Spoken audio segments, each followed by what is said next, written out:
Hello guys! Nandito ako sa Eco Park lagi guys. Gumagala ako guys.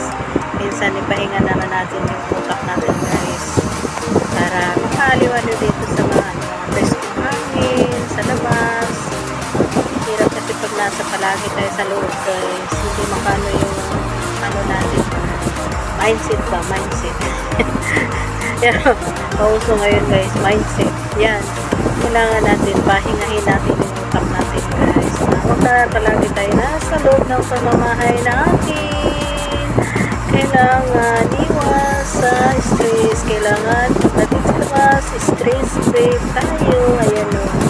Ayan, may mga bata guys, dinadala ng mga magulang. Ayan, magaliwalis na guys. O, ayan, banding ng mga anak.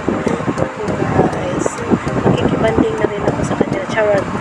Ayan guys. Ayan, yan ang mga palaruan ng mga bata guys. Malawak naman dito guys.